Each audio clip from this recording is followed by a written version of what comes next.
तो heteronuclear diatomic molecules जहां पे दो अलग अलग तरीके के जो एटम्स हैं वो मॉलिक्यूल बनाते हैं, जैसे कि हमने HF में देखा।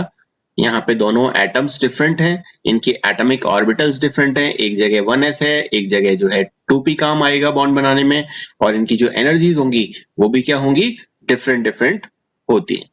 ठीक है ना। तो ये चीज हम थोड़ा सा कल देख चुके थे, हम थोड़ा सा और आगे चलते हैं और यहाँ पर हम बात करते हैं कि अगर हमारे पास में कुछ इस तरह से A और B आपस में अगर मिलते हैं और हीट्रोन्यूक्लियर एटॉमिक मॉलिक्यूल बनाते हैं, तो ये जो B है ये ज्यादा कंट्रीब्यूट करेगा बॉन्डिंग ऑर्बिटल बनाने में, क्योंकि B की एनर्जी क्या है, कम है, और जिसकी एनर्जी कम होती है वो ज्यादा कंट्रीब्यूट करता है या ज्यादा बॉन्डिंग ऑर्बिटल बनाने में अपना सहयोग देता है। और जिसकी एनर्जी ज्यादा होती है, जैसे कि इस A की एनर्जी ज्यादा है, वो ज्यादा सहयोग किसमें देगा, एंटी बॉन्डिंग ऑर्बिटल को बनाने में, जो हमने यहाँ पर देखा। ठीक है ना। तो एनर्जी जो है वो लोअर एनर्जी की तरफ शिफ्ट होती है, और जो इनका इंटरेक्शन होता है, जितना ज्यादा इनकी जो एनर्जी है, जितनी ज्यादा इनकी एनर्जी पास पास होगी, या ये कह सकते हैं कि जो इनका एनर्जी डिफरेंस है वो जितना कम होगा, उतना ही ज्यादा इसमें इंटरेक्शन होने की पॉसिबिलिटी होती है। और जितना ज्यादा इस एनर्जी इनका जो एनर्जी डिफरेंस है वो ज्यादा होगा, मतलब कहने का ये है कि ये जो एनर्जी डिफरेंस है, ये जो मैंने कल आप लोगों को बताया कि ये जो एनर्जी डिफरेंस है, दिस एनर्जी डिफरेंस, ये अगर कम है तो ये बहुत अच्छे से इंटरेक्ट कर पाएंगे।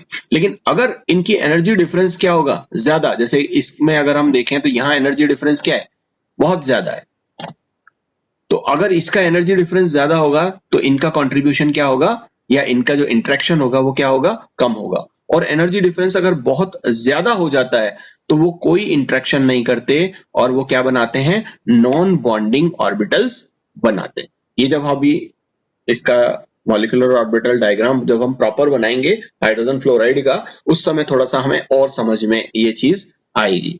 तो लेट्स पहले मैं इसको बना देता हूं और फिर हम इसको थोड़ा सा समझने की कोशिश करते हैं कि हाइड्रोजन फ्लोराइड किस तरह का एनर्जी लेवल डायग्राम रखता है, मतलब मॉलिक्यूलर एनर्जी लेवल डायग्राम रखता है। ठीक है।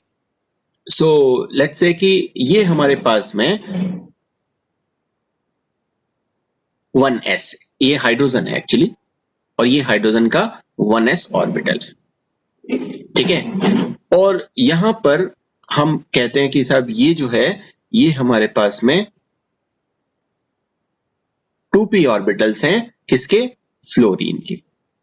तो एक एटम हमारे पास में हो गया हाइड्रोजन, एक एटम हो गया हमारे पास में फ्लोरीन, और ये इसके एटम्स हैं। जो इस तरफ हम शो कर रहे हैं वो क्या है, एटॉमिक ऑर्बिटल्स। इस तरफ हम शो कर रहे हैं वो क्या है, एटॉमिक ऑर्बिटल्स। और जो बीच में शो करेंगे वो हम शो करेंगे मॉलिक्यूलर ऑर्बिटल्स। Good morning. और इसमें क्या होता है, इसमें 2sb होता है।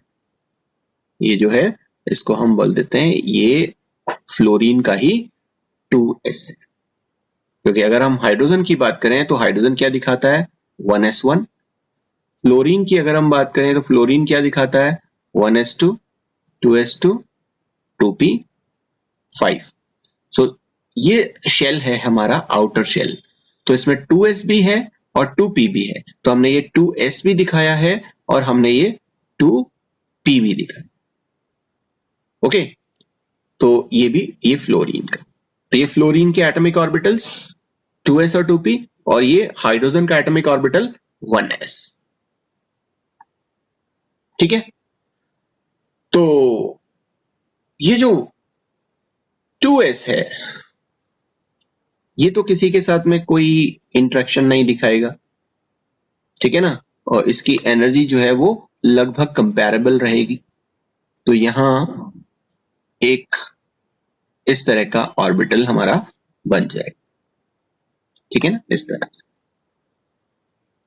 इनमें भी जो 2px और 2py है, ये किसी तरह का कोई एनर्जी डिफरेंस नहीं दिखाते। तो ये जो दो ऑर्बिटल हैं, ये हमारे पास में क्या है, इसको इसको इसको मैं बता देता हूं यहाँ पे। ये है आपका सिग्मा 2s से है, ठीक है ना। तो ये नॉन बॉन्डिंग है, एक्चुअली नॉन बॉन्डिंग, मैं इसको दिखाता हूँ नॉन बॉन्डिंग, सिग्मा ऐसा जो नॉन बॉन्डिंग है, और ये पहला सिग्मा बॉन्ड फॉर्म करेगा। इस तरह से यहां पर इनकी अगर हम बात करें तो ये है हमारे पास में पाई, वो भी कैसा, नॉन बॉन्डिंग, ठीक है ना। और ये पी एक्स से मिलकर के बना है, इसलिए हम इसको पाई एक्स बोल देते हैं। और इसी तरह से ये वाई से मिलकर बनाया तो इसको हम पाई वाई बोल देते हैं, और ये भी क्या है, नॉन बॉन्डिंग है, ठीक। और इसका ये जो तीसरा ऑर्बिटल है, ये दो ऑर्बिटल्स तो हमने यहाँ पे दिखा दिए, लेकिन ये इसका जो तीसरा ऑर्बिटल है ये क्या करेगा, ये जो 2p z है ये इस 1s ऑर्बिटल के साथ में ओवरलैपिंग करता है और एक ऑर्बिटल इस तरह का फॉर्म करेगा। इनको मैं इस तरह से दिखा देता हूं ताकि आपको दूसरा एक ऑर्बिटल ये और ये।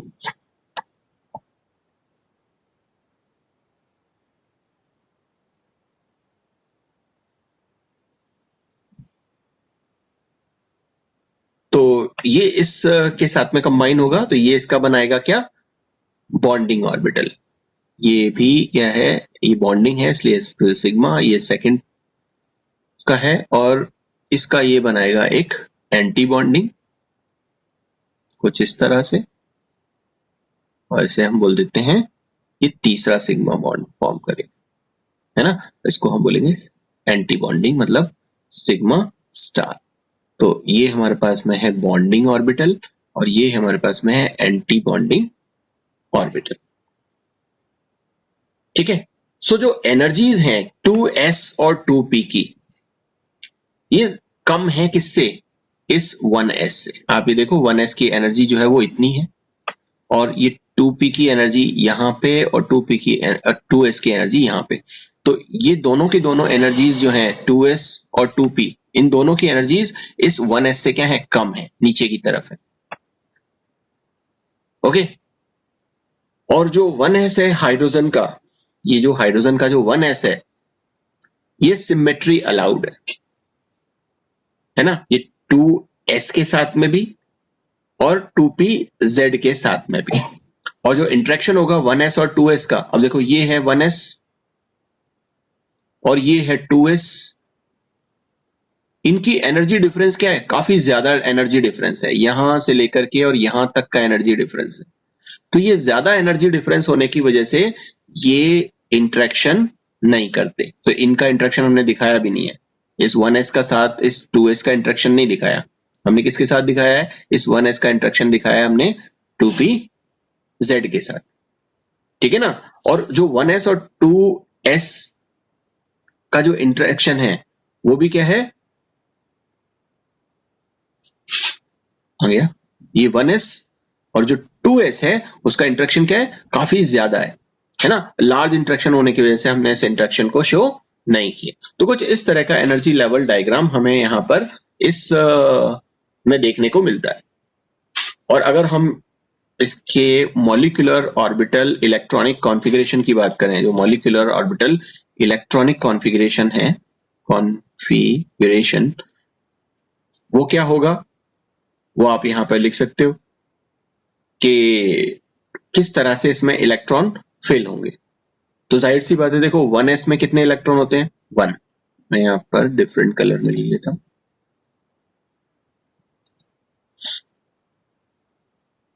1s1, ये 1s1, एक इलेक्ट्रॉन हमने यहाँ पे फिल कर दिया 1s1। और ये जो फ्लोरीन है इसका 2s2, ये 2s2, ये हमने देखा है, देखो 2s2।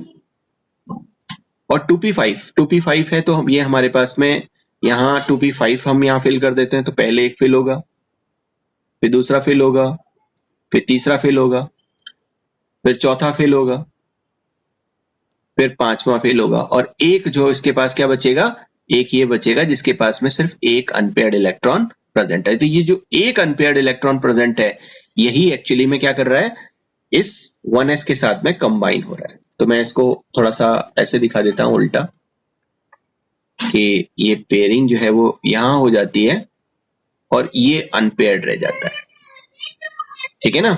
और ये अनपेयर्ड इलेक्ट्रॉन, ये इस अनपेयर्ड इलेक्ट्रॉन के ऑर्बिटल के साथ में ओवरलैप कर रहा है और ये यहाँ पर 2 सिग्मा फॉर्म कर रहा है। तो अब हमको यहाँ पर कितने इलेक्ट्रॉन्स भरने हैं, ये 2 4 5 और एक 6, तो यहाँ पे 6 इलेक्ट्रॉन्स हम फिल करेंगे। तो 1 इलेक्ट्रॉन, 2 इलेक्ट्रॉन और यहाँ पे ये तीसरा, चौथा, पांचवा और छठा, ये 6 इलेक्ट्रॉन्स हमारे इस तरह से फिल हो जाते हैं। और अगर हम इनके बॉन्ड ऑर्डर की बात करें, बॉन्ड ऑर्डर, तो वो क्या आएगा, वो वही हाफ। अब यहाँ पे बॉन्डिंग जो ऑर्बिटल्स हैं उसमें कितने इलेक्ट्रॉन्स हैं, तो आप यहाँ पर देखो बॉन्डिंग में यहाँ पर केवल 2 ही इलेक्ट्रॉन्स हैं।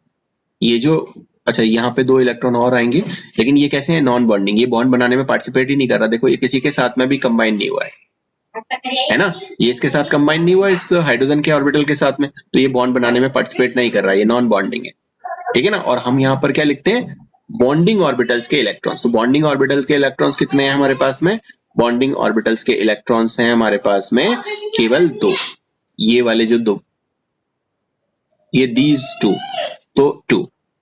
अब माइनस एंटी बॉन्डिंग ऑर्बिटल्स में इलेक्ट्रॉन्स, अब एंटी बॉन्डिंग में यहाँ पर हमारे पास में कितने हैं, 0, क्योंकि ये जो है ये भी नॉन बॉन्डिंग है, ये इसने भी किसी के साथ में कंबाइन नहीं हुआ, ये भी देखो ये एज इट इज है, इसकी एनर्जी, मॉलिक्यूलर ऑर्बिटल की एनर्जी और एटॉमिक ऑर्बिटल की एनर्जी, दोनों की एनर्जी क्या सेम है, किसी के साथ में कोई कॉम्बिनेशन इनका नहीं हुआ है। कॉम्बिनेशन जो हुआ है वो किस किस का हुआ है, एक तो इस ऑर्बिटल का हुआ है और एक इस ऑर्बिटल का हुआ, तो इसी से जो बॉन्डिंग बना है और इधर ये एंटी बॉन्डिंग बना है, इन्हीं को हम कंसिडर करेंगे, नॉन बॉन्डिंग को कंसिडर नहीं करेंगे।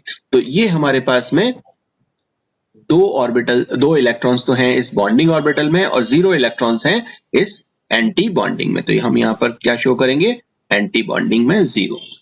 सो इस तरह से ये हो जाएगा half multiplied by 2 equals to, ये यहाँ पर कट जाएगा और बॉन्ड ऑर्डर क्या आएगा हमारे पास में 1 निकल करके आता है। तो जब आप हाइड्रोजन फ्लोराइड लिखते हो तो हाइड्रोजन फ्लोराइड के बीच में एक बॉन्ड आप शो करते हो, ठीक है। सो इस तरह से ये था हमारा हाइड्रोजन फ्लोराइड, जिस हाइड्रोजन फ्लोराइड में हाइड्रोजन और फ्लोराइड के बीच में बॉन्ड एंगल 1 आया और हमने ये मॉलिक्यूलर ऑर्बिटल डायग्राम हमने इसका यहाँ पर ये देखा, ये एनर्जी बढ़ते हुए। तो नॉन बॉन्डिंग इलेक्ट्रॉन जो है वो बॉन्ड बनाने में पार्टिसिपेट नहीं करते, ये हमने यहाँ पर देखा कि ये वाला इलेक्ट्रॉन और ये वाले जो इलेक्ट्रॉन्स हैं ये नॉन बॉन्डिंग इलेक्ट्रॉन्स हैं, और इसी वजह से जब आप फ्लोराइड देखते हो तो टोटल नॉन बॉन्डिंग इलेक्ट्रॉन्स कितने हो गए, 6 हो गए, 2 ये हो गए, 2 ये हो गए और 2 ये हो गए, तो 6 इलेक्ट्रॉन्स को आप यहाँ पे फ्लोराइड पे दिखाते हो जो नॉन बॉन्डिंग है, जो कि बॉन्ड बनाने में पार्टिसिपेट नहीं करते। और जो इलेक्ट्रॉन डेंसिटी है, आप जाहिर सी बात है कि फ्लोराइड के पास में इलेक्ट्रॉन डेंसिटी यहाँ पे ज्यादा दिख रही है, और इसी वजह से जो फ्लोरीन है उसके पास में क्या दिखाई देता है, पार्शियल नेगेटिव चार्ज, और हाइड्रोजन के पास में पार्शियल पॉजिटिव चार्ज होता है। क्यों, क्योंकि यहाँ पे इलेक्ट्रॉन डेंसिटी फ्लोराइड के पास में क्या है, ज्यादा है, और ज्यादा इलेक्ट्रॉन डेंसिटी का मतलब है उस पर पार्शियली नेगेटिव चार्ज आ जाना या नेगेटिव चार्ज आ जाना। ओके, सो आई होप आप लोगों को ये समझ में आया होगा किस तरह से जो नॉन बॉन्डिंग इलेक्ट्रॉन्स हैं वो नॉन बॉन्डिंग इलेक्ट्रॉन्स बॉन्ड बनाने में पार्टिसिपेट नहीं करते, और इनका एनर्जी लेवल डायग्राम किस तरह से होता है और किस तरह से हमने इसको शो किया है। हम एक और एग्जांपल लेते हैं उस हीट्रो न्यूक्लियर डायटोमिक मॉलिक्यूल का, और वहां पर हम समझने की कोशिश करेंगे कि इनके जो एनर्जी लेवल डायग्राम्स हैं वो किस तरह से बनाए जाएंगे, बॉन्ड ऑर्डर्स किस तरह से बनाए जाएंगे। तो हम एक एग्जांपल लेते हैं जिसको हम बोलते हैं NO, इसको हम बोलते हैं नाइट्रिक ऑक्साइड, नाइट्रिक ऑक्साइड। अब यहां पर 2 हमारे पास एटम्स हैं, एक है नाइट्रोजन और एक है ऑक्सीजन। अब देखो दोनों डिफरेंट है, ठीक है, तो इसी वजह से इसे हम हीट्रो न्यूक्लियर डायटोमिक मॉलिक्यूल बोल रहे हैं।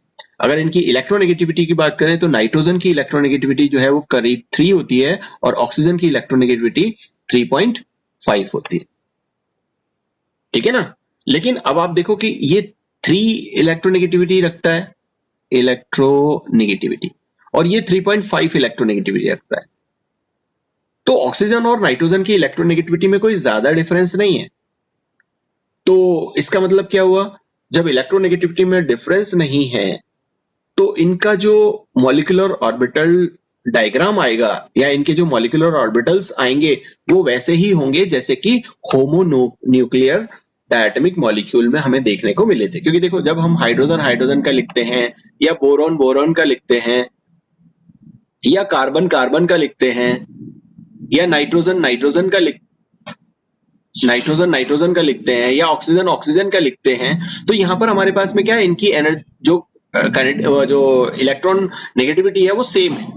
और इलेक्ट्रॉन नेगेटिविटी अगर इनकी सेम है आपस में तो इनका मॉलिक्यूलर डायग्राम अलग तरीके से आता है। लेकिन अगर इलेक्ट्रॉन नेगेटिविटी डिफरेंट होती है, जैसे कि हमने देखा HF में फ्लोरीन की इलेक्ट्रॉन नेगेटिविटी बहुत ज्यादा होती है, हाइड्रोजन की इलेक्ट्रॉन नेगेटिविटी जो है वो काफी कम होती है, तो ऐसे केसेस के अंदर जो हमारे पास में डायग्राम आएगा वो कुछ इस तरह का डायग्राम आ रहा है, जहां पर एनर्जीज में काफी ज्यादा यहाँ पर डिफरेंस शो हो रहा है। लेकिन अगर एनर्जीज में यहाँ पर डिफरेंस नहीं है, जैसा कि हम नाइट्रोजन और ऑक्सीजन में भी देख रहे हैं, तो इनका जो मॉलिक्यूलर ऑर्बिटल जो डायग्राम आने वाला है वो कैसा आने वाला है, वो वैसा ही आने वाला है जैसा कि होमोन्यूक्लियर डायटोमिक मॉलिक्यूल्स में होता है। ठीक है, सो जो एनर्जी होती है एटॉमिक ऑर्बिटल्स की लेकिन थोड़ा सा डिफरेंस तो यहाँ पर है ही, चाहे वो 3.5 और 3 में कंपेयर हम कर रहे हैं तो 0.5 का डिफरेंस तो यहाँ पर आ ही रहा है। जो डेल्टा ई एन है, ये डेल्टा ई एन हमारे पास में 0.5 तो आ ही रहा है, मतलब कि ऑक्सीजन का जो इलेक्ट्रोनेगेटिविटी है वो 0.5 ज्यादा है। और जिसका इलेक्ट्रोनेगेटिविटी ज्यादा होता है उसका जो एटॉमिक ऑर्बिटल जब आप बनाओगे तो उसकी एनर्जी क्या दिखाओगे, लोअर शो करोगे। तो मैं पहले इसके डायग्राम को बना देता हूं और उसके बाद में फिर हम इसको एक्सप्लेन करने की कोशिश करेंगे कि किस तरह का ये यहां शो करता है अपना डायग्राम। ये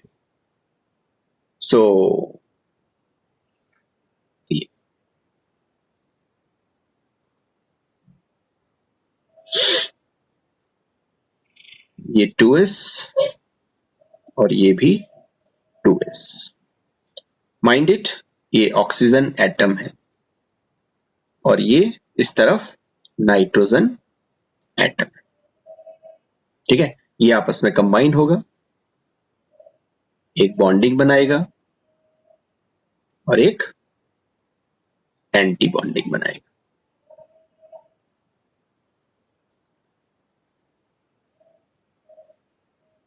कुछ इस तरह से।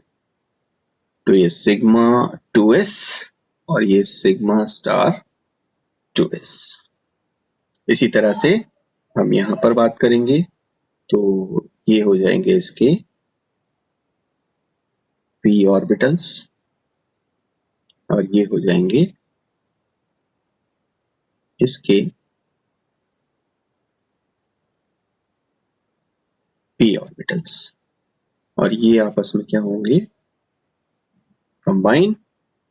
ये कंबाइन होते हैं कुछ इस तरह से। ये इसका जो 2pz है वो कंबाइन होगा, ये इसके जो 2px और 2py है वो कंबाइन होंगे।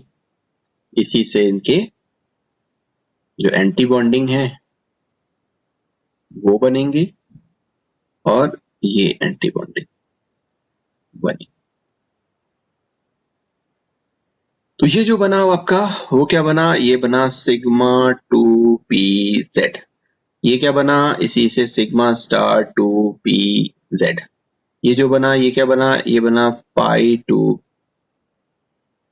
2px और ये बना पाई 2py और ये है पाई स्टार 2px और ये है पाई स्टार 2py।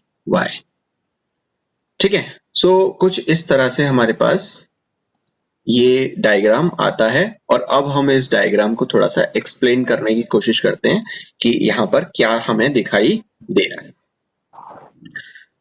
ओके, सो मैंने आपको कहा कि जो एटॉमिक ऑर्बिटल है, ये वाला एटॉमिक ऑर्बिटल ऑक्सीजन का है और ये एटॉमिक ऑर्बिटल्स नाइट्रोजन के। ठीक है, ये 2p हमारा और ये भी 2p। सो जिसकी इलेक्ट्रोनेगेटिविटी ज्यादा होती है उसकी एनर्जी कम आती है। तो आप यहाँ पे देखो इलेक्ट्रोनेगेटिविटी ऑक्सीजन की ज्यादा है, इस वजह से ये जो 2s है इसका एनर्जी इस 2s नाइट्रोजन के 2s से कम है। अगर आप इसको यहाँ पे इस तरह से एक्सटेंड करें, इसकी एनर्जी को इस तरह से एक्सटेंड करें, तो आप देखो ये कि ये एनर्जी डिफरेंस आपको आ रहा है, और ये जो ऑक्सीजन एटम है इसका 2s एनर्जी क्या है, कम है, और नाइट्रोजन के 2s का ज्यादा है। ओके रोहिना, माइक ऑफ कर लो। Okay sir.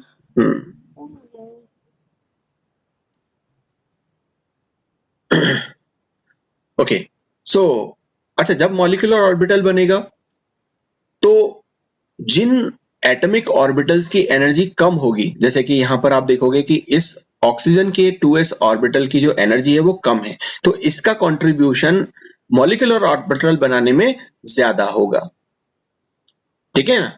और जिनकी एनर्जी ज्यादा होती है, जैसे कि यहां पर इसकी एनर्जी क्या है, ज्यादा है, ठीक है, तो ये एंटी बॉन्डिंग बनाने में ज्यादा काम आएगा, और ये कंट्रीब्यूशन ज्यादा देगा बॉन्डिंग ऑर्बिटल बनाने में। तो ये बॉन्डिंग ऑर्बिटल बनाने में ज्यादा कंट्रीब्यूशन दे रहा है, और ये एंटी बॉन्डिंग ऑर्बिटल बनाने में ज्यादा कंट्रीब्यूशन देता है। ओके, और क्या है इस NO में कि ये जो 2s और 2p हैं ऑक्सीजन के, ठीक है ना, ये नाइट्रोजन से थोड़े थोड़े नीचे, जो मैं आपको अभी बता रहा था कि जैसे अगर इस 2p को देखें और इस 2p को देखें, तो इसकी एनर्जी जो है वो इस तरह से, ये स्लाइटली थोड़े से नीचे की तरफ है। ऑक्सीजन का चाहे वो 2s हो या 2p हो, दोनों की एनर्जी नाइट्रोजन के 2s और 2p से क्या आती है, कम आती है। क्यों? क्योंकि ये ज्यादा इलेक्ट्रोनेगेटिव है। हमेशा ध्यान रखना है इस बात को कि जिसकी भी इलेक्ट्रोनेगेटिविटी ज्यादा होगी उसके एटॉमिक ऑर्बिटल को आप थोड़ा सा लोअर एनर्जी का शो करोगे, ठीक है। सो इस तरह से यहां पर जो 2s है वो मिलकर के सिग्मा 2s और सिग्मा स्टार 2s बनाएंगे, और जो 2pz है इनका, ये 2pz ये मिलकर के सिग्मा 2pz और सिग्मा स्टार 2pz फॉर्म करेगा, और जो 2px और 2py हैं वो साइड ओवरलैपिंग से जो पाई ऑर्बिटल्स है वो बनाएंगे, तो ये पाई 2px और ये पाई 2py, इसी तरह से यहाँ पे पाई स्टार 2px और पाई 2p pi star 2p y ये फॉर्म करते हैं। तो ये जो बॉन्डिंग और एंटी बॉन्डिंग ऑर्बिटल्स बनेंगे पाई ऑर्बिटल्स के, ये डबली डिजेनरेट हैं, ये हमें समझ में आ गया कि ये भी दो इलेक्ट्रॉन, जो दो ऑर्बिटल्स हैं ये भी दो ऑर्बिटल्स हैं, और इनकी एनर्जी यहाँ पर सेम आती है। तो इनका जो ओवरऑल जो स्कीम आपको ये जो पूरी की पूरी नजर आ रही है, जिस तरह से मैंने ये पूरा का पूरा एनर्जी लेवल डायग्राम ये बनाया है, ये सारा का सारा जो एनर्जी लेवल डायग्राम हमारा ये जो दिख रहा है, ये कैसा है, ये वैसा ही है जैसा कि हम किसमें बनाते हैं, जो होमोन्यूक्लियर डायटोमिक मॉलिक्यूल्स होते हैं उनमें जैसा हम बनाते हैं वैसा का वैसा ही हमें यहाँ पर ये देखने को मिल रहा है। अब यहाँ पर अगर हम यहाँ पर नाइट्रोजन और ऑक्सीजन के जो शेल्स हैं उनकी अगर हम बात करें कि कितने कितने इलेक्ट्रॉन्स हैं, तो देखो यहाँ पर कॉन्फ़िगरेशन मैंने नहीं लिखा था, मैं यहाँ पर कॉन्फ़िगरेशन दोबारा मतलब लिख देता हूं, तो 1s2 2s2 2p3। और अगर हम मैं ऑक्सीजन की बात करूं तो ये ऑक्सीजन 1s2 2s2 2p4, ये कॉन्फ़िगरेशन हमें यहाँ पे देखने को मिलता है। ये कॉन्फ़िगरेशन जो है 1s1 1s2 1s2 ये बॉन्ड बनाने में पार्टिसिपेट नहीं करता, सिर्फ ये 2s2 और 2p वाले जो हैं वो काम में लेंगे हम बॉन्ड बनाने में, तो इन्हीं को हमने कंसिडर किया, इसीलिए हमने यहाँ पे 2s और 2p दिखाया है ऑक्सीजन के लिए भी, और यहाँ पर हमारे पास ये जो नाइट्रोजन है इसका भी 2s और 2p हमने शो किया हुआ। अब इनके इलेक्ट्रॉन हम यहाँ पे पहले फिल कर देते हैं। तो पहले यहाँ ऑक्सीजन के लिए अगर हम फिल करें तो ये है 2s2 और 2p4, 2p4 का मतलब हो गया 1 2 3 एंड 4, इस तरह का कॉन्फ़िगरेशन आ जाएगा। अगर हम नाइट्रोजन में देखेंगे तो 2s2 और 2p3, तो 2p3 ये p3, तो इस तरह से हम यहाँ पर इलेक्ट्रॉन फिल कर देंगे। अब हम इनको मॉलिक्यूलर ऑर्बिटल्स में भरेंगे। ये जो मॉलिक्यूलर ऑर्बिटल्स हैं हमारे पास में, ये वाले बीच वाले जितने भी हैं, ये बीच में जो है ये मॉलिक्यूलर ऑर्बिटल्स है। तो इनमें हम इलेक्ट्रॉन्स फिल करेंगे। तो देखो यहाँ पे 2s में बात करते हैं, तो 2s ऑक्सीजन के 2 और नाइट्रोजन के 2, 4 इलेक्ट्रॉन्स होते हैं। तो आप यहाँ पे 4 इलेक्ट्रॉन्स फिल कर देंगे, 2 और 2 एंटी बॉन्डिंग में, इस तरह से। अब हम ऊपर चलते हैं, तो यहाँ पर 2p में कितने हैं, 4, यहाँ पे 4 इलेक्ट्रॉन्स हैं, और यहाँ पे 2p में 3 इलेक्ट्रॉन्स हैं। तो ये 3 और 4 मिलकर के हो जाते हैं 7। तो 7 इलेक्ट्रॉन हमें यहाँ पे फिल करने हैं। तो 1 2 3 4 5 6 एंड 7। वो यहाँ पे भी हो सकता है या वो यहाँ हो सकता है, किसी एक में हो सकता है, क्योंकि दोनों की एनर्जी क्या है यहाँ पे हमारे पास में सेम। तो इस तरह से यहाँ पर जो इलेक्ट्रॉन है वो फिल करते हैं हम, ठीक है। तो अगर हम वैलेंस इलेक्ट्रॉन्स की बात करें, तो देखो 5 इलेक्ट्रॉन तो हमें यहाँ नाइट्रोजन के दिख रहे हैं, क्योंकि 2 तो 2s में है और 3 2p में है। और यहाँ अगर हम देखें तो 2 2s में है और 4 इसमें है, तो यहाँ पे 6 वैलेंस इलेक्ट्रॉन इसके दिख रहे हैं। तो 6 और 5 टोटल कुल मिलाकर के हमारे पास में इलेक्ट्रॉन जो होते हैं वो 11 होते हैं। तो 11 इलेक्ट्रॉन सिस्टम हमारे पास ये आता है, ठीक है। तो इसी क्रम में आप क्या लिख सकते हो, अब इसका जो मॉलिक्यूलर ऑर्बिटल इलेक्ट्रॉनिक कॉन्फ़िगरेशन है वो आप लिख सकते हो, ठीक है ना। तो इसको लिखने में कोई प्रॉब्लम नहीं है। अगर आप इसको लिखना चाहो तो इस तरह से लिख सकते हो कि जो हमने नहीं बनाए हैं वो sigma 1s2 sigma star 1s2, ये हमने शो नहीं किए, यहाँ नीचे आ जाएंगे, ठीक है ना। ये इनके हैं जो बॉन्ड बनाने में पार्टिसिपेट नहीं कर रहे। और अब क्या होगा, अब ये होगा हमारे पास में सिग्मा 2s2, फिर उसके बाद में होगा हमारे पास में सिग्मा स्टार 2s2, ये सिग्मा स्टार 2s2 है। और उसके बाद में फिर हमारे पास में क्या है, सिग्मा 2pz। सो ये यहाँ हम लिख देंगे सिग्मा 2pz। सो इसको हम लिखेंगे सिग्मा 2pz में 2, और उसके बाद में आप यहाँ पे लिख सकते हो पाई 2px और पाई 2py, दोनों में 2 इलेक्ट्रॉन, दोनों की एनर्जी सेम। और इस तरह से फिर हमारे पास में आता है पाई स्टार 2px, और फिर आता है जिसकी एनर्जी बराबर है यहाँ पे पाई स्टार 2py। और फिर आगे आप लिखोगे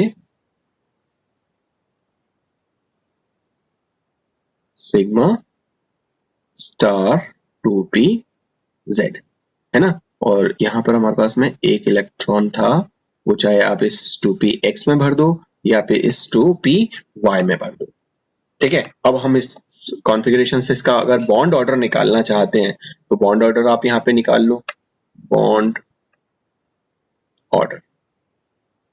तो बॉन्ड ऑर्डर क्या होगा, वो होगा हमारा हाफ ब्रैकेट। अब इसमें बॉन्डिंग ऑर्बिटल्स कितने हैं, उसमें कितने इलेक्ट्रॉन्स हैं, और non bonding electrons sorry anti bonding orbitals में कितने इलेक्ट्रॉन्स हैं वो देख लेते हैं। तो बॉन्डिंग में कितने हैं वो आप देखो, बॉन्डिंग में हमारे पास में है, देखो यहाँ पे 2, ये बॉन्डिंग है, ये बॉन्डिंग है, और ये दोनों भी बॉन्डिंग है। तो यहाँ पर आप देखो तो 2 2 4 2 6 और 2 8, 8 इलेक्ट्रॉन्स हमारे पास में किसमें हैं, जो बॉन्डिंग ऑर्बिटल है उसमें। और एंटी बॉन्डिंग में कितना है, एंटी बॉन्डिंग में देखो कितने हैं, एंटी बॉन्डिंग में है हमारे पास में 2 ये हैं और 1 ये। तो कुल मिलाकर के हमारे पास में 3 इलेक्ट्रॉन्स एंटी बॉन्डिंग में है। तो हमने यहाँ पे 3 लिख दिए, और इसके बाद में हो गया हाफ, और 8 में से 5 अगर माइनस कर देंगे तो हमारे पास में 8 में से 3 माइनस कर देंगे तो 5 आ जाएगा, और ये जो हम करेंगे तो ये आ जाएगा 2.5। तो ये बॉन्ड ऑर्डर हमें यहाँ पर देखने को मिलता है, ठीक है ना। और जो अनपेयर्ड इलेक्ट्रॉन्स हैं वो मॉलिक्यूलर ऑर्बिटल में हमेशा नाइट्रोजन के क्लोज रहेगा। ये जो अनपेयर्ड इलेक्ट्रॉन है ना, ये दिस वन, ये हमेशा क्या रहेगा, नाइट्रोजन के क्लोज रहता है। और इस वजह से इसका जो आप स्ट्रक्चर लिखोगे तो कुछ इस तरह का स्ट्रक्चर लिखोगे कि नाइट्रोजन, ये ऑक्सीजन, ढाई बॉन्ड बन रहा है, तो ढाई बॉन्ड को हम कैसे बनाएंगे? ढाई बॉन्ड तो ये दो बॉन्ड्स तो हमारे इस तरह से हो जाएंगे। ऑक्सीजन के पास में दो लोन पेयर रहेंगे, ठीक है ना? एक लोन पेयर ये वाला है, एक लोन पेयर ये वाला है, दो लोन पेयर्स को आप इस तरह से दिखा दोगे। नाइट्रोजन जो है उसके पास में एक लोन पेयर है 2s में, उसको आप इस तरह से शो कर दोगे। और ये जो ढाई इलेक्ट्रॉन का जो एक इलेक्ट्रॉन है वो नाइट्रोजन की तरफ रहता है या नाइट्रोजन के पास रहता है, ठीक है ना? तो इस तरह से आप क्या दिखा सकते हो? जो नाइट्रिक ऑक्साइड है उसका जो मॉलिक्यूलर ऑर्बिटल डायग्राम है उसको आप कुछ इस तरह से शो कर सकते हो, ठीक? क्लियर है? सो इसी तरह से आप और भी दूसरे एग्जाम्पल ले सकते हो, जिन एग्जाम्पल्स में आपके पास में कई सारे जो मॉलिक्यूल्स हैं उनको आप इस मॉलिक्यूलर ऑर्बिटल जो अप्रोच है उसके थ्रू उनका एनर्जी लेवल डायग्राम बना सकते हो, उसकी मैग्नेटिज्म और पैरामैग्नेटिज्म बता सकते हो, उसका जो बॉन्ड ऑर्डर है वो बता सकते हो, उसका जो मॉलिक्यूलर ऑर्बिटल का जो इलेक्ट्रॉनिक कॉन्फ़िगरेशन है वो भी आप शो कर सकते हो। जैसे मैं अगर यहाँ पर एक और बात करूं तो हम बात कर लेते हैं जैसे कि कार्बन मोनोऑक्साइड की। कार्बन मोनोऑक्साइड, इसको हम रिप्रेजेंट करते हैं किसमें? इसको हम रिप्रेजेंट करते हैं इस तरह से CO से। अगर आप इनकी इलेक्ट्रोनेगेटिविटी देखो तो कार्बन की इलेक्ट्रोनेगेटिविटी जो है वो 2.4 होती है और ऑक्सीजन की इलेक्ट्रोनेगेटिविटी जो है वो कितनी होती है? अभी बताई थी मैंने 3.5। अब देखो ये जो इलेक्ट्रोनेगेटिविटी है हमने नाइट्रोजन ऑक्साइड में देखी थी, जब नाइट्रिक ऑक्साइड में देखी थी तो वो क्या थी? वो 3 और ये 3.5 थी। तो यहां तो डिफरेंस केवल 0.5 का था, लेकिन यहां पर जो डिफरेंस अगर आप देखोगे तो वो डिफरेंस कितने का है? वो डिफरेंस आपका है 0.9 का। तो ये डिफरेंस थोड़ा सा क्या है? ज्यादा है, ठीक है ना? हालांकि उतना नहीं है, मतलब बहुत ज्यादा नहीं है तो बहुत कम भी नहीं है, लेकिन फिर भी यहाँ पे 0.9 का डिफरेंस जो है वो आता है ना? मतलब मच इलेक्ट्रोनेगेटिविटी डिफरेंस नहीं है लेकिन फिर भी आता है। तो जो CO का जो मॉलिक्यूलर ऑर्बिटल डायग्राम बनेगा वो भी लगभग और लगभग कैसा बनेगा? जो होमोन्यूक्लियर डायटोमिक मॉलिक्यूल्स का बनता है, और जिस तरह से इस नाइट्रिक ऑक्साइड का हमें देखने को मिला था, ठीक है? तो बजाय और चीजें डिस्कस करने के मैं सीधा इसका मॉलिक्यूलर ऑर्बिटल का जो डायग्राम है वो बना करके आपको यहाँ पर बताऊंगा और फिर उससे थोड़ी सी चीजों को समझाने की कोशिश करूंगा कि यहाँ पर क्या चीज हो रही है, ठीक? सो एक हम बना लेते हैं कार्बन और एक हम बना लेते हैं ऑक्सीजन। तो इस तरफ हम लेंगे कार्बन, लेफ्ट साइड में कार्बन एटम, और इस तरफ हम लेंगे ऑक्सीजन एटम, ठीक? और इस ऑक्सीजन एटम का मैं यहाँ पर एक ऑर्बिटल बनाता हूं जिसको हम बोलते हैं 2s, और यहाँ ऊपर मैं एक ऑर्बिटल बनाता हूं जिसको हम बोलते हैं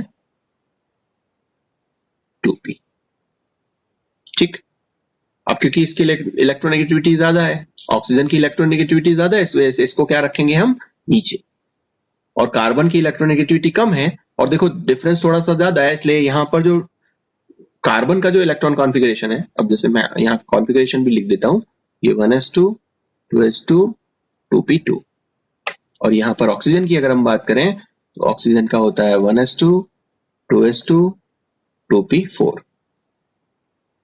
ठीक है? सो ये हम 1s की बात नहीं कर रहे, ये बॉन्ड बनाने में पार्टिसिपेट नहीं करता, इस वजह से हम इसको यहाँ पर नहीं लिखेंगे, इसको हम केवल इसको लिखेंगे और इसको लिखेंगे। तो हमने ये 2s बना दिया, किसका? यहाँ मैंने राइट साइड में ऑक्सीजन का लिखा हुआ है। अब हम बात करेंगे कार्बन का। तो कार्बन, इसका इलेक्ट्रोनेगेटिविटी जो है कम है, इस वजह से इसका जो 2s बनेगा वो कहाँ बनेगा? थोड़ा सा ऊपर की तरफ बनेगा। तो मैं इसका यहाँ ऊपर की तरफ बना देता हूँ, ये 2s कार्बन का, ओके। और इसी तरह से जो p ऑर्बिटल है उस पर भी हम बात करें तो इसको मैं यहाँ से उठा करके थोड़ा सा यहाँ ऊपर लिख देता हूँ। और यहाँ पर अगर हम बात करते हैं तो इसकी एनर्जी भी 2p से ज्यादा होगी, तो इसकी एनर्जी हम यहाँ पे 2p से ज्यादा दिखा देते हैं। तो इसकी एनर्जी थोड़ी सी ज्यादा दिखा देंगे तो हम ये कुछ इस तरह से। तो ये हमारा है 2p। माइंड इट, ये जो हम बात कर रहे हैं वो कार्बन एटम की कर रहे हैं, ये जो हम बात कर रहे हैं इस तरफ वो ऑक्सीजन एटम की कर रहे हैं, ऑक्सीजन एटम, ठीक है। और इस तरह ये कार्बन एटम। सो फटाफट से देखते हैं, ये जो 2s ऑर्बिटल है, जब हम कार्बन मोनोऑक्साइड की बात करते हैं तो इसका जो हमारे क्या कहते हैं कार्बन मोनोऑक्साइड है, उस कार्बन मोनोऑक्साइड में ये जो 2s है ये इसके साथ में कोलेब्रेशन नहीं करता है या इंटरेक्ट नहीं होता है, इस वजह से इसका जो एनर्जी लेवल रहता है वो कुछ इस तरह का एनर्जी लेवल रहता है, ठीक है। इसको हम पहला फर्स्ट सिग्मा मान सकते हैं, ओके। और ये जो 2s है ये क्या करेगा, तो पहले हम बात कर लेते हैं यहां पर इस 2p की। ये 2p और इस ऑक्सीजन का 2px सॉरी 2pz ये आपस में कंबाइन होते हैं, ठीक है ना। तो ये आपस में इस तरह से कंबाइन होते हैं और इसकी एनर्जी काफी ज्यादा यहाँ पर कम हो जाती है, इस तरह से ये इनकी एनर्जीज इस तरह से हो जाती है और ये बनाता है हमारा सेकेंड सिग्मा ऑर्बिटल।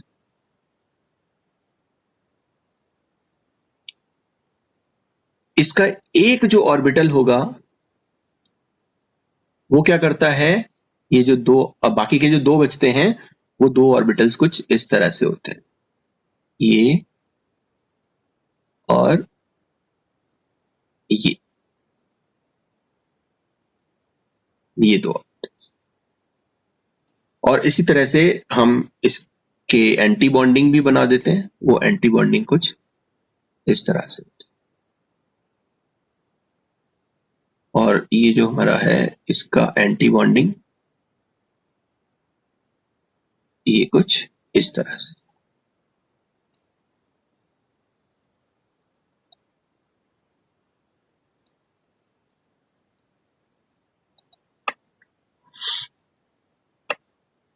ये यहां पर कुछ इस तरह का हमें ये देखने को मिलता है, तो इसको आप बोलोगे क्या, वही पाई एक्स, ठीक है ना।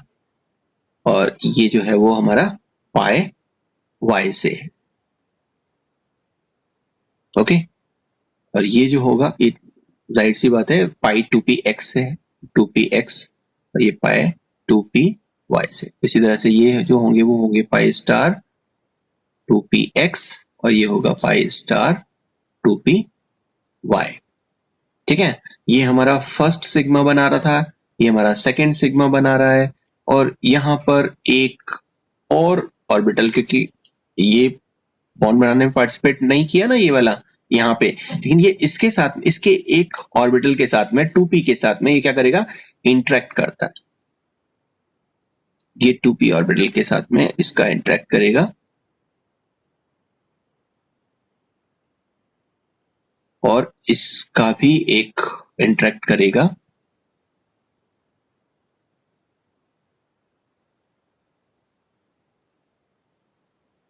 ठीक है ना। तो ये हमारा एक बनता है ये थर्ड सिग्मा और ये बनता है हमारे पास में फोर्थ सिग्मा।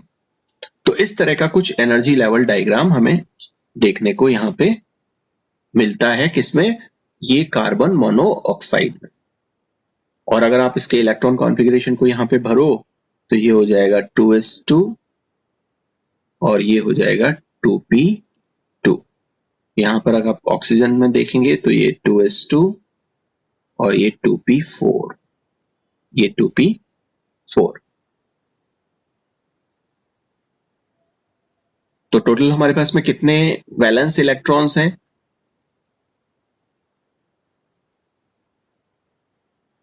भाई 2 इलेक्ट्रॉन तो 2s के हो गए, 2 इलेक्ट्रॉन 2p के हो गए, तो 4 इलेक्ट्रॉन्स। और यहां पर अगर हम ऑक्सीजन में बात करें तो 2 इलेक्ट्रॉन 2s के हो गए और 4 इलेक्ट्रॉन जो है वो 2p के हो गए, तो टोटल कुल मिला के 6।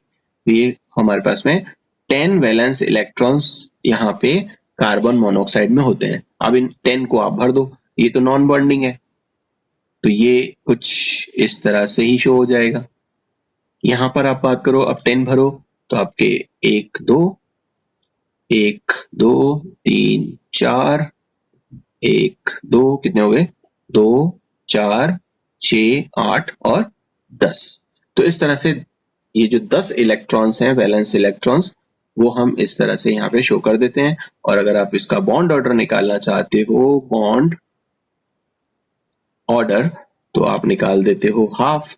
अब आप देखोगे कि बॉन्डिंग में कितने इलेक्ट्रॉन्स हैं और एंटी बॉन्डिंग में। ये वाला इलेक्ट्रॉन माइंडेड, ये क्या है, नॉन बॉन्डिंग, क्योंकि इसने किसी के साथ में कंबाइन नहीं किया है, इसके साथ इसने किसी के साथ कंबाइन नहीं किया, तो ये नॉन बॉन्डिंग है, तो ये बॉन्ड बनाने में पार्टिसिपेट नहीं कर रहा। अब बॉन्डिंग बनाने में कौन कौन पार्टिसिपेट किया, 1 2 3, ठीक है ना।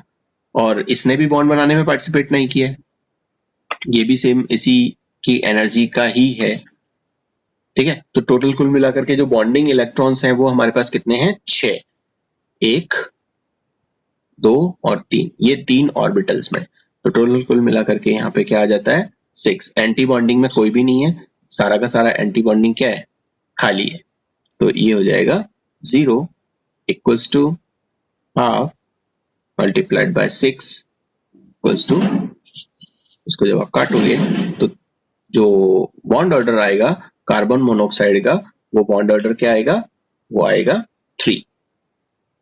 ओके, सो इस तरह से जो कार्बन मोनोऑक्साइड है